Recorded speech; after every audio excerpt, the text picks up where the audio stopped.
ሰላም ጤና ይስጥልን የተከበራችሁ የቱዴይ መረጃ ቤተሰቦቻችን በያላችሁበት የዓለም ክፍል ሁሉ ሰላም ጤና ፍቅር እንዲበዛላችሁ እየተመኘው አሁንም እንዲሁ ከሀገር ውስጥና ከመላው ዓለም የተሰሙትን እጅግ ሊደመጡ የሚገባቸውን ወሳኝ እንዲሁም ሰበር የሆኑ መረጃዎችን በማጠናቀር ወደ እናንተ ይዤ ብቅ ብያለሁ።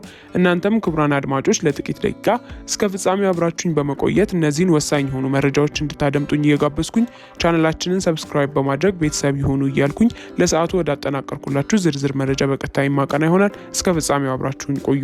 ዓለም አቀፍ መገናኛ ብዙሃን ኢትዮጵያን የእርስ በርስ ጦርነት ውስጥ ነች እያሉ መተረክ ከጀመሩ 5፣ 6፣ 7 ዓመት እያሉ በመቁጠር ላይ ናቸው።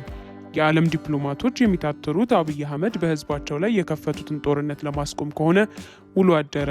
የመገናኛ ብዙሃን ስላቅ የሰላም ሎሬቱ በራሳቸው ወገን ላይ ጦርነት አወጁ ከሚለው ወጥቶ የኖቤል ተሸላሚው ለሽልማታቸው ምክንያት የሆነችን ሀገር ለመውረር ጦር እየሳሉ ነው ወደሚል ተሸጋግሯል። እዚህ ጋር ጥቂት ጎምዛዛ እውነቶችን እንደ መግቢያ ኢትዮጵያ ከጎረቤቶቿም ጋር ከራሷም ጋር ተታኮሰች የሚለው ዜና ለዓመታት ከዓለም የሚዲያ ሞገድ ላይ ከጠፋ ውሎ አድሮ ነበረ። በቀደመው ጊዜ የፖለቲካ ልዩነት መገለጫው ጸረ ሰላም ኃይሎች የሚል እንደነበረም ብዙዎች ያስታውሳሉ።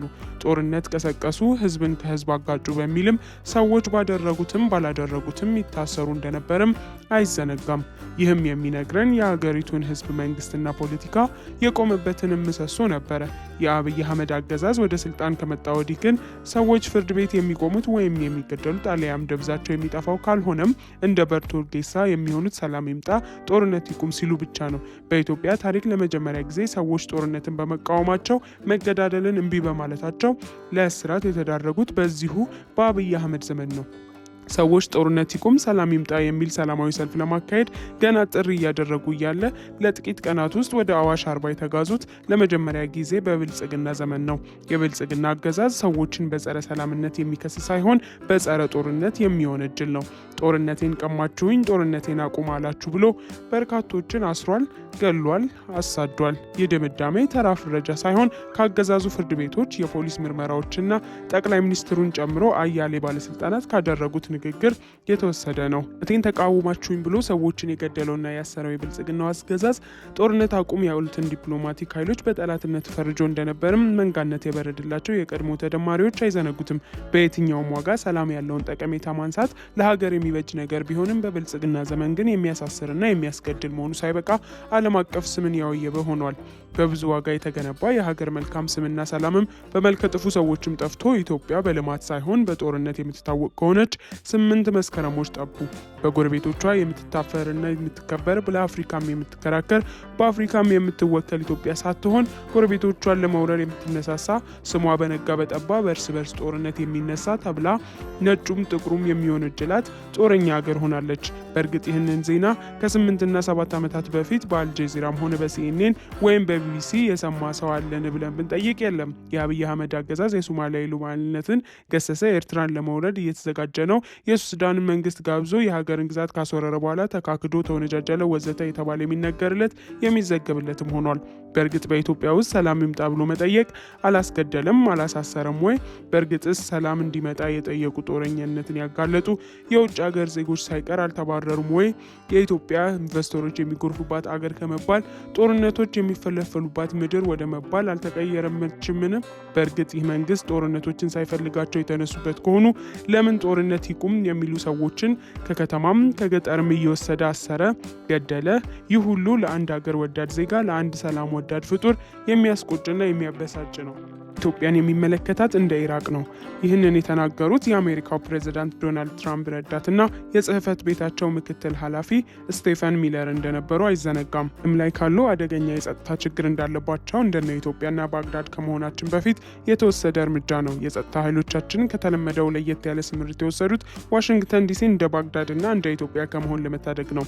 የህዝባችንን ደህንነት ለመጠበቅ ስንል ይህንን አድርገናል የሚለውን ንግግር ከወራት በፊት የተናገሩት የፕሬዝዳንት ትራምፕ ሹም የአሜሪካ መንግስት ኢትዮጵያን እንደ ኢራቅ ዋና ከተማ ባግዳድና እንደ መሰል አደገኛ የዓለም ቦታዎች እንደሚመለከታት አብራርተዋል። ስቴፈን ኢትዮጵያን እንደ መማሪያ የወሰዷት ከስኬቷ ሳይሆን ከውድቀቷ ነው። የህዝባቸውን ደህንነት መጠበቅና ሰላም ማስፈን እንደ ኢትዮጵያም እንደ ባግዳድም ከመሆን ለመዳን የሚጠቅም ሆኗል እያሉም ነው። ዛሬ ኢትዮጵያ መማሪያ የምትሆነው እንዲህ ላለ ነገር ነው። አገራት እንደ ኢትዮጵያ ከሰላም ወደ ጦርነት ከእድገት ወደ ድህነት እንዳትቀየሩ ተግታችሁ ስሩ ብለው ሊማሩባት ከአሜሪካ ተጀምሯል። አደገኛ የደህንነት ችግር ያለባት ተብላለች። የኒሹም ንግግር የዶናልድ ትራምፕ አስተዳደር ኢትዮጵያን የሚመለከትበትን መነጽር ገና በጠዋቱ የገለጠ ነው። ኢትዮጵያን እንደ ባግዳድ እንደሚመለከቷት እጅግ አስፈሪ የዓለም ክፍል ሲሉም የጠሯት ትሆናለች።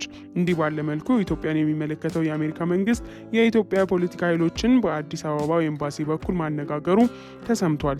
የብልጽግና ተቃዋሚ ተብለው አሜሪካ ኤምባሲ የተጠሩት በለጠ ሞላና ብርሃኑ ነጋ ወይም ኢዜማ የተባለው ምክትል ብልጽግና አሊያም ስምረት የተሰኙት አካላት አይደሉም። እነዚህን እንደ ብልጽግና የቤት ልጅ እንጂ እንደ ተቃዋሚ ቁጥራቸው እንደማትፈልግ ለማሳየት የሞከረችው አሜሪካ ትብብርን ለኢትዮጵያ አንድነት በሚል ስያሜ የተሰባሰቡትን የፖለቲካ ኃይሎች አነጋግራለች። ከስብስቡ አባላት መካከል አንዱ የሆነው ኢህአፓ በይፋዊ ገጾቹ እንዳስታወቀው የፖለቲካ ፓርቲዎቹ በአሜሪካ ኤምባሲ በነበራቸው ቆይታ ውይይት ካደረጉባቸው ነጥቦች መካከል ትክክለኛ ፖለቲካዊ ድርድር ተደርጎ ጦርነቶች እንዲቆሙ፣ የንጹሐን ግድያም እንዲያበቃ የሚጠይቀው ክፍል ይገኝበታል። ጦርነት ይቁም ብለው ለብልጽግና አለቆች የጠየቁ የፖለቲካ ፓርቲዎች መሆናቸውን የሰማ ማንም ሰው የሀገሪቱን ጦርነቶች ማን እንደሚፈጥራቸው መረዳት ይችላል። ጦርነትን ተቃወማችሁ ብሎ አሜሪካ ላይ ሳይቀር ሰልፍ ሲጠራ የነበረው ብልጽግና መዋጋት አቁመ ድርድር አድርግ ማለቷን እንደ ወንጀልና እንደ ድፍረት ቁጥሩት የአሜሪካን ሰንደቅ ዓላማ በኤምባሲው ደጃፍ ሽሮ ሜዳ ሄጅ ያቃጥላለሁ የሚሉ ደጋፊዎችን በቴሌቪዥን ሲያስደምጥ የነበረው የአዲስ አበባ አገዛዝ ሰላም ለእያንዳንዱ ኢትዮጵያዊ ያለውን ዋጋ ያውቃልና ጦርነቶቹን እየተንከባከበ መክረም ምርጫው ሆኖ ቀጥሏል። የሀገሪቱም ገዢዎች ኢትዮጵያን በልማትና በሰላም እንዲሁም በዲፕሎማሲ ስመጥር ስለማድረግ ሳይሆን በቀጣይ ስለሚደረግ ጉዳይ የሚናገሩ ናቸው። ህዝቡንም በማሸበር ያለውን መተላለቅ ያልበቃ ይመስል በቀጣይም ሌላ ጦርነት ጠብቁ እያሉ ሌላ አዲስ ውጊያ ውስጥ ስለመግባት እየተናገሩ ከዛሬ ነገ ጦርነት ተጀመረ የሚል ስጋትና ስሜት እንዲኖር ያደርጉታል። የመንግስት ሚዲያዎችም የሚያወሩትም በዚህ ወቅት ያለውን የሀገሪቱን ችግር ስለመፍታት፣ ስለሚቀጥለው ልማት፣ ስለሚቀጥለው እድገት ሳይሆን ስለሚቀጥለው ጦርነት ነው። ሰሞነኛው የኢቲቪ ዘገባም የወደፊቱ ጦርነት በሚል ርዕስ የሚሰራጭ ነው። ጁላንና አብይ አህመድን እያንጎራደደ የወደፊቱ ጦርነት የሚለው ኢቲቪ የአሁኑንም ሆነ የወደፊቱን ትውልድ ሀገር የሚያሳጣውን መተላለቅ ለመውለድ እያማጠ ይመስላል። ጦርነት መንግስታዊ ፖሊሲ በሆነበት ሀገር ጦርነት እንጀራ የሆነ አገዛዝ ቤተ መንግስት ባለ ጊዜ ጦርነት ይቁም፣ ሀቀኛ ድርድር የሚካሄድ ብሎ የሚጠይቅ የፖለቲካ ኃይል በብዙ ያስፈልጋል። በእርግጥም ጦርነት ይቁም የሚለው በሶስት ቃላት የተዋቀረ ግን የ135 ሚሊዮን ህዝብ የዕለት ተዕለት ፍላጎትና ምኞት ነው። በአደባባይ ጦርነት ይቁም ሲሉ እየታሰሩ ያሉ አባላት ያሏቸው የፖለቲካ ፓርቲዎች፣ እየተገደሉባቸው ያሉ አመራሮችም ያሏቸው እነዚህ ሰዎች አሜሪካ ኤምባሲ ገብተው ይህንን መናገራቸውም ተገቢ ነው የሚያስብለው ለዚህ ነው። ጦርነት ይቁም የሚለው መፈክር አይደለም። የሚሊዮን እናቶች፣ የሚሊዮን አባቶች የየማለዳ ህልም፣ የየምሽት ጸሎት ነው።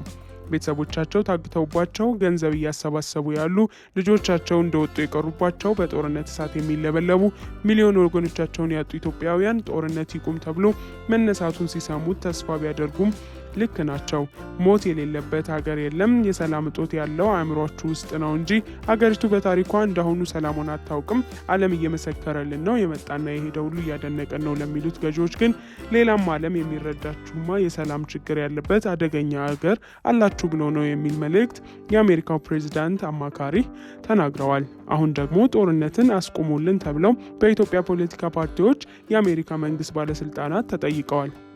ጦርነት የሌለበት ሀገር የለም፣ ሞት የሌለበትም ሀገር የለም ከማለት ጀምሮ ጦርነትን፣ ሰላም ማጣት በእኛ ዘመን አልተጀመረም ብለው የሚናገሩትም በግልጽና በአደባባይ ነው። እኛው የሀገሪቱ ጫፍ ወደ ሌላኛው ሌትና ቀንን ተጉዘው የተማሩ ወጣቶች በሀገራቸው ውስጥ ትልቁ ሰው ገዳይ ሲኖትራክ የተባለው መኪና እንጂ ጦርነት እንዳልነበር ያውቃሉ። የሚጠነቀቁትም ከሽፍታና ከታጣቂ ሳይሆን ከዚሁ መኪናና ከመኪና አደጋዎች እንደነበርም እንዲሁ። ከሐረር ተነስቶ ጎንደር ዩኒቨርሲቲ የተመደበ ወጣት በቀንም በማታም ሲጓዝ ኮሽ የሚል ነገር አጋጥሞት አያውቅም። ከወሎ ወለጋ ዩኒቨርሲቲ ሄዳ የተማረች ወጣት ዲግሪዋን ለመጨረስ የጸጥታ ችግር ስጋት ሆኖባት እንደማያውቅ ማወቅ አይዘነጋም። በጥቂት ዓመታት ውስጥ ሚሊዮን ዜጎችን የሚፈጁ ሚሊዮን ገዳይ ጠቅላይ ሚኒስተር ከፊታቸው ተቀምጠው ስለማትሰሙ ነው እንጂ ድሮም እኮ ግድያ ነበር የሚሉት ለኢትዮጵያ ወጣቶች፣ ለዩኒቨርሲቲ ምሩቆችና እጩ ተማሪዎች ነው። ታዲያ ካልተነገረና ካልተሰማ እርሶ እንዴት ግድያ እንደነበረ አወቁ የሚላቸው የለም። ተው እንጂ ክብሩነቶ፣ እንዲህ እርሶ በየወረዳው በሚያከፋፍሉት ያለ መተላለቅ ኢትዮጵያ አጋጥሟት አያውቅም። የሚነግደውም የሚማረውም የሚሰራውም ሹፌሩም መምህሩም ወታደሩም ወዛደሩም እታገድ ወይም እትገደል የሚል ስጋትም ገጥሞት እንቅስቃሴው አልቆመም። ሌላው ቀርቶ የዩኒቨርሲቲ ተማሪዎች በደርዘን መታገት የጀመሩት እርሶ መሪ ከሆኑ በኋላ አውቶቡስ ሙሉ ህዝብ እየታገተ ወደ ጫካ የሚወሰደው እርሶ ጠቅላይ ሚኒስትር ነኝ ብለው ከተቀመጡ ወዲህ እንጂ ከዚያ በፊትስ አላጋጠመንም የሚላቸው የለም። ዜጎቻቸው ወደ ኢትዮጵያ አትሄዱ ያሉበትም ሆነ ከኢትዮጵያ ለማስወጣት የተረባረቡበት እርስዎ የአገር መሪ ነኝ ብለው ቤተ መንግስት ከገቡ በኋላ ነው ብሎም የሚሞግት የለም። እውነታው ግን የአሜሪካው ባለስልጣን ስቴፈን ሚለር እንዳሉት ነው። እሳቸውና በዓለም አቀፍ መገናኛ ብዙሃን እንዲሁም ዲፕሎማቶች ቋንቋ ኢትዮጵያ ዳንጀረስ ፕሌስ ኢን ዘ ወርልድ የተባለች ሆናለች። ወዲህ ደግሞ ዓለም ኢትዮጵያን በዚህ መልኩ መማሪያ ሲያደርጋት የሚያስቆጭም የሚያንገበግብም ነው። ያቺ በጥንታዊ ስልጣኔዎቿ የምትታወቀው ታሪክ የዘገራት ሉዓላዊነቷ ከቀኝ ግዞት ጠብቃ ነጭም በጥቁር ምድር ድር ያደረገች የመጀመሪያ ሀገር የተባለላት የአፍሪካን ትልቅ ግድብ በዜጎቿ ሀብትና ትጋት በዓለም ረጅም ወንዝ ላይ ያነጸች በዓለም ፈጣን ኢኮኖሚ እያስመዘገበች ያለች ተብሎ የተጻፈላት ልትጎበኝ የሚገባት የበዙ ቱሪስቶች መዳረሻ ያሏት የብሔረሰቦቿ ስብጥር ውበቷን የገለጠላት ተብሎ የሚዘገብላት ኢትዮጵያ አሁን ለዓለም ሕዝብ የሚነገር ታሪኳ ጦርነትና የሰው ሕይወት የምታስፈራ የሚል ሆኗል። ውድ ቤተሰቦቻችን ለዛሬ ያዝንላችሁን እዚህ ላይ ቋጨን። ላይክ፣ ሼር፣ ሰብስክራይብ፣ ኮሜንት በማድረግ ለቻናላችን ድጋፋችሁን መስጠት እንዳትዘነጉ። ከሌሎች መረጃዎች ጋር በድጋሚ የምንመለስ ይሆናል። እስከዚያው መልካም ቆይታ።